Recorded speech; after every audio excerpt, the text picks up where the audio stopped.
안녕하세요, 테슬라 주주 여러분.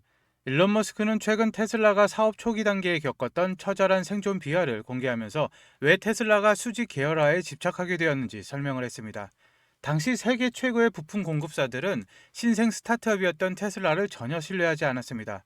공급업체의 논리는 철저하게 자본주의적이었는데, 그들은 한정된 최고의 엔지니어 자원을 물량이 보장되고 대금 지급이 확실한 토요타나 포드 같은 거대 제조사에 우선 배치했습니다. 파산 위기에 몰린 스타트업에는 에이스팀이 아닌 이른바 D팀이라고 불리는 인턴이나 나고자 인력들을 배정했던 것이죠. 제대로 된 파트너를 구하지 못한 테슬라는 고육직책으로 태국의 바베큐 그릴 제조업체에 배터리팩 조립을 맡기는 황당한 상황에 처하기도 했습니다.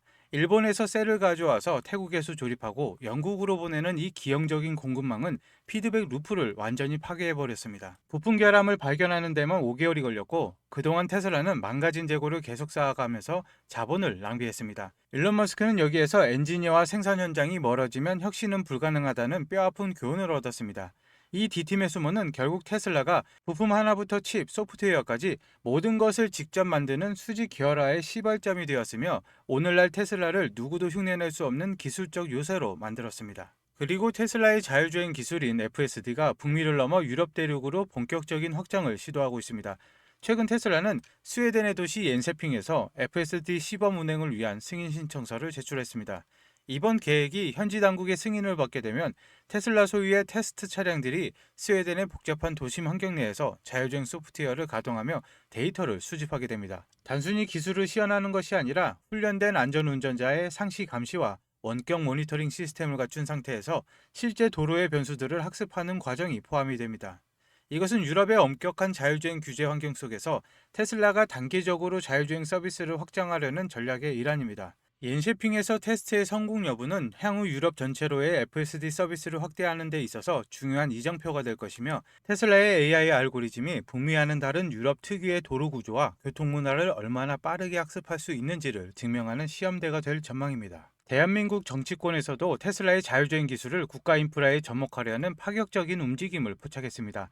박주민 국회의원은 서울의 대중교통 시스템을 완전히 AI 기반의 자동화 시스템으로 전환하겠다는 야심찬 계획을 발표하며, 그 벤치마킹 대상으로 테슬라의 FSD를 직접 지목했습니다. 박 의원은 자신의 SNS를 통해서 일론 머스크에게 직접 메시지를 보내며 서울을 위한 AI 기반 자동 대중교통 시스템을 계획 중인데 테슬라의 FSD 성과를 참고하고 있다며 기술적 조언을 구하기도 했습니다.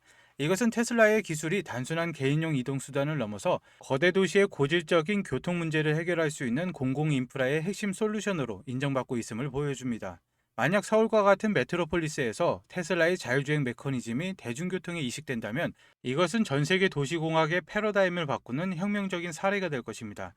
한국의 IT 인프라와 테슬라의 AI 기술이 결합할 가능성이 제기되면서 자율주행 기술의 공공부문 도입 논의가 급물살을 타고 있습니다. 테슬라가 준비 중인 로보택시 서비스의 실체가 데이터로 증명이 되고 있습니다. 최신 로보택시 트래커 자료에 따르면 현재 공공도로에서 식별된 테슬라 로보택시 유닛은 총 400세대입니다. 하지만 이것은 대중에게 포착된 숫자일 뿐이며, 비공개로 운영 중인 내부 테스트 함대를 포함하면 실제 운행 중인 차량은 이미 500대를 훨씬 뛰어넘었을 것으로 분석이 됩니다. 지역별 분포를 보면 샌프란시스코 베이 지역에 314대로 가장 많은 차량이 집중되어 있으며, 테슬라 본사가 위치한 텍사스 오스틴에도 89대가 활발히 테스트 중입니다. 특히 주목해야 할 점은 오스틴에서 운행 중인 차량 중 8대가 인간의 개입이 전혀 없는 완전 무인 상태로 포착되었다는 사실입니다. 이것은 테슬라가 로보택시 상용화를 위한 최종 단계에 진입했음을 의미하며, 조만간 전용 앱을 통해 무인 라이드 쉐어링 서비스가 현실화가 될 수 있다는 기대감을 고조시키고 있습니다. 일론 머스크가 공언했던 바퀴 달린 수익 창출 자산으로서의 테슬라가 그 실체를 드러내고 있는 셈입니다. 인공지능 경쟁이 심화되면서 전력 확보가 글로벌 빅테크 기업들의 최대 과제로 떠올랐습니다. 오는 3월 아마존, 구글, 메타, 마이크로소프트, XAI, 오라클, 오픈 AI 등 세계 AI 산업을 이끄는 거물들이 백악관에 모여서 역사적인 협약을 체결할 예정입니다. 이 협약의 핵심은 빅테크 기업들이 자신의 AI 데이터 센터를 가동하기 위해서 직접 자체 발전소를 건설할 수 있도록 허용하는 것입니다. 현재 미국의 국가 전력망은 폭증하는 AI 연산용 전략을 감당하기 역부족인 상황입니다. 이에 따라 기업들은 국가 인프라에 의존하는 대신 스스로 전기회사가 되어서 필요한 에너지를 직접 생산하겠다는 결단을 내린 것입니다. 이것은 테슬라가 이미 추구해온 에너지 자립 전략과도 일맥상통합니다. 태양광 발전과 메가팩을 통해서 에너지 생산부터 저장까지 수익 계열화된 테슬라의 모델은 이제 모든 빅테크 기업들의 생존을 위해서 따라할 수밖에 없는 표준이 되었습니다. 에너지 주권을 확보하지 못한 기업은 AI 경쟁에서 도태될 수밖에 없다는 냉혹한 현실이 반영이 된 것이죠. 테슬라의 미래 가치에 대한 금융시장의 확신은 상상을 초월하는 규모로 나타나고 있습니다.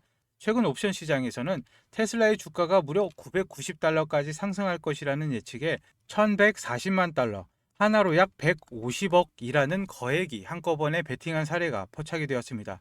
현재 주가 수준을 고려하면 이것은 매우 공격적인 목표치이지만 투자자는 테슬라의 로보택시 상용화, 에너지 사업의 폭발적인 성장, 그리고 FSD 라이선스 판매 가능성 등 종합적으로 고려하여 이러한 과감한 결정을 내린 것으로 보입니다. 990달러라는 숫자는 테슬라가 단순한 자동차 기업을 넘어 AI와 로보틱스 생태계를 지배하는 시총 1위 기업으로 재평가받아야 가능하다는 믿음을 전제로 합니다. 이처럼 거대 자본이 움직이기 시작했다는 것은 테슬라의 펀더멘털이 과거와는 차원이 다른 단계에 진입했음을 의미하며 시장이 일론 머스크의 비전을 단순한 희망사항이 아닌 실현 가능한 미래로 받아들이기 시작했다는 것을 알 수가 있습니다. 그리고 일론 머스크의 스페이스X는 우주 인프라를 장악하기 위한 다음 단계에 착수를 했습니다. 스페이스X는 연방통신위원회에 제출한 요청서를 통해 다가오는 스타쉽 테스트 비행에서 10개의 실험용 위성을 직접 궤도에 투하하겠다는 계획을 밝혔습니다. 4월 7일에서 6월 6일 사이에 진행될 예정인 이번 테스트는 스타쉽의 거대한 페이로드 적재 능력을 실제로 활용하여 위성을 배치하는 기술적 검증을 목표로 합니다. 스타쉽이 완성되면 한 번의 발사로 수백 개의 스타링크 위성을 저궤도에 올릴 수 있게 되며 이것은 전 지구적인 초고속 인터넷망인 스타링크의 밀도를 획기적으로 높일 것입니다.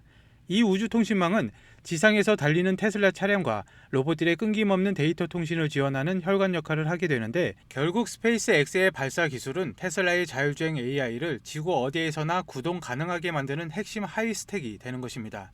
일론 머스크는 지상과 우주 그리고 AI를 잇는 거대한 수직 계열화의 마지막 퍼즐을 스타쉽을 통해서 맞추고 있습니다. 방금 보신 것처럼 테슬라는 자율주행과 로보택시 그리고 우주 인프라까지 완벽한 수직 계열화를 완성해가고 있습니다.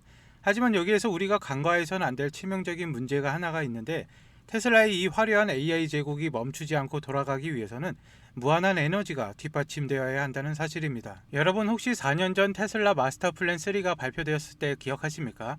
당시 사람들은 일론 머스크가 또 뜬구름 잡는 소리 한다. 지구 전체를 친환경 에너지로 바꾸겠다니 망상이다라고 비웃었습니다. 하지만 지금 2026년이 된 현재 그 망상이 현실이 되다 못해 공포가 되어 돌아왔습니다. 지금 월가에서는 반도체 전쟁은 이미 끝났다고 봅니다. 이제 시작된 건 에너지 전쟁입니다. 아무리 비싼 AI 칩을 사도 전기를 꽂을 콘센트가 없어서 공장을 못 돌리는 사태가 텍사스에서부터 시작이 되었습니다. 일론 머스크는 이미 이 사태를 예견했습니다. 그가 최근 왜 그토록 스페이스X의 스타쉽 발사에 목숨을 걸었을까요? 단순히 화성에 가기 위해서일까요? 아닙니다. 일론 머스크는 충격적인 해답을 내놨습니다. 지구에는 밤이 있고 구름이 끼지만 우주에는 24시간 365일 쏟아지는 태양광이 있습니다. 그 무한한 에너지를 이용해서 우주에서 서버를 돌리고 데이터만 지상으로 쏘겠다는 것입니다. 이게 바로 일론 머스크가 그리는 AI와 에너지의 최종 종착지입니다. 그렇지만 우주 데이터 센터가 완성되기 전까지 앞으로 5년, 10년 동안 우리는 어디에서 전기를 구해야 합니까? 결국 당장은 지구에 있는 전력망을 쥐어짜야 되죠. 왜 이런 위기가 왔는지 제가 확인한 골드만삭스의 리포트를 보시죠. 골드만삭스는 AI가 데이터 센터 전력 수요를 160% 폭증시킬 것이라고 경고를 했습니다. 우리가 구글 검색 한 번 할 때보다 챗 GPT한테 질문 한 번 할 때 전기가 무려 10배나 더 듭니다. 전기를 그냥 마시는 게 아니라 그냥 퍼붓고 있는 것이죠. 이게 그냥 보고서상의 이야기일까요? 아닙니다. 현실은 더 끔찍한데요. 지금 보신 자료는 25년 12월에 발행된 미국 전력 신뢰성 평가서입니다. 8페이지를 보시면은 데이터 센터 개발이 있는 지역에서 전력 수요가 폭발하고 있다. 미국 정부가 공식적으로 범인을 지목을 했습니다. AI가 전기를 다 빨아먹고 있다는 것이죠. 그래프를 보시면은 다른 지역은 잠잠한데 세계 최대 데이터 센터 밀집 지역인 PJM 지역이 수요가 미친 듯이 치솟고 있습니다. 전선이 녹아내릴 지경이라는 것이죠. 그럼 이걸 뭘로 막느냐? 표를 보시면은 풍력은 마이너스입니다. 그렇다면 유일하게 늘고 있는 것은 배터리죠. 테슬라 메가팩 같은 ESS 뿐입니다. 근데 상황은 생각보다 더 심각합니다. 미국 정부가 비상사태를 선포를 했습니다. 미국 전력당국 NERC가 최근 최고 등급인 레벨 3 경보를 발령을 했습니다. 순식간에 1만 5천 메가와트, 원전 15개 분량의 전기가 증발을 해버릴 수 있다는 경고입니다. 그리고 이 경고는 정확하게 테슬라 배터리 시스템을 가리키고 있는데, 전력망 안정화를 위해서는 테슬라의 메가팩이 무조건 필요합니다. 그래서 테슬라는 지금 이 메가팩을 자체 생산하면서 공장을 풀가동하고 있습니다. 하지만 여기서 테슬라조차 어쩔 수 없는 치명적인 문제가 하나 발생합니다. 테슬라 메가팩 내부 구조도인데, 중앙에 PCS 전력 변환 시스템이 보이시죠? 테슬라는 이 장비를 자체 생산할 수 있는 세계 최고의 기술력을 가졌습니다. 하지만 아무리 천하의 테슬라라도 절대 혼자서는 만들 수 없는 게 딱 하나 있죠. 바로 이 PCS의 심장에 박혀야 되는 핵심 전력 반도체입니다. 이 작은 부품이 없으면 전력 제어가 불가능해서 거대한 메가팩도 전원을 켤 수 없는 깡통이 됩니다. 그런데 지금 이 AI 데이터 센터 붐 때문에 전 세계적으로 이 전력 칩의 씨가 말라버렸습니다. 테슬라 메가팩 공장을 24시간 돌리고 싶어도 이 기업의 칩을 안 주면은 공장을 세워야 되죠. 일론 머스크조차도 물량을 더 달라고 부탁을 해야 되는 것이죠. 3년 전 엔비디아가 GPU 칩 하나로 세상을 먹었듯이 앞으로 3년은 이 전력 제어 칩을 만드는 회사가 시장을 지배할 것입니다. 지금 수주 잔고는 3년치가 꽉 찼는데 없어서 못 파는 것이죠. 그런데 주가는 아직 사람들이 전력주라고 하면은 변압기나 전선만 보지 정작 이 핵심 소재 기업은 모릅니다. 테슬라가 오르면 오를수록 이 기업은 그보다 더 가파르게 오를 수밖에 없는 구조입니다. 이건 여러 종목을 분산 투자할 때가 아니라 확신만 있다면은 전력주 대장 하나만 잡아야 됩니다. 솔직히 말씀드리자면 이 종목은 아직 시가총액이 크지 않습니다. 그런데 제가 지금 유튜브 공개 영상에서 이 종목이다라고 종목명을 공개를 해버리면 어떻게 될까요? 이 기업 아직 테슬라에 비하면 시가총액이 한없이 가볍습니다. 한꺼번에 매수세가 몰리면 수급이 꼬이고 자칫 세력들의 타겟이 될 수가 있죠. 게다가 지금 에너지 전쟁의 뉴스 하나, 정부의 전력망 정책 발표 하나의 변동성이 큽니다. 제가 영상을 올리는 시점과 여러분이 보는 시점 차이 때문에 자칫하면 물릴 수도 있죠. 유튜브 알림만 믿다가는 이미 버스가 떠난 뒤가 될 수가 있다는 것입니다. 그래서 제가 구독자분과 시청자분들을 위해서 100% 무료로 정말 간절하게 인생을 바꿀 기회를 찾으신 분에게만 공유를 해드리고자 합니다. 앞서 말씀드렸다시피 골드만삭스와 미국 정부의 경고가 현실화가 되고 있습니다. 더 늦기 전에 올라타셔야 되시는데 신청 방법은 아주 간단합니다. 지금 보시는 영상 하단에 더보기란을 클릭하시고 나오는 링크를 클릭하시면 신청 페이지가 나옵니다. 필요하신 내용 체크 후에 전화번호와 함께 제출하기를 눌러주시면 끝입니다. 모바일도 마찬가지인데요. 모바일도 더보기를 눌러주신 다음에 링크를 클릭하시면 똑같은 페이지가 나옵니다. 체크 후에 전화번호와 함께 제출하기를 눌러주시면 한 분도 빠짐없이 발송을 해드리도록 하겠습니다. 그리고 이 종목을 매수하시면 테슬라로 묵직하고 안정적인 AI 자율주행 성장을 챙기시면서 전력량이 심각해질 때마다, 그리고 테슬라 메가팩 수주가 터질 때마다 폭발적인 수익을 내는 양방향 수익 구조를 완성하실 수가 있습니다. 내 계좌에 나만의 AI와 에너지 슈퍼사이클 포트폴리오를 완성하시는 거죠. 에너지 전쟁은 이미 시작됐습니다. 공급 부족 사태가 터지면은 그때 사고 싶어도 못 사죠. 기회는 지금입니다. 오늘 영상 끝까지 봐주셔서 감사합니다. 내일 다시 뵙겠습니다.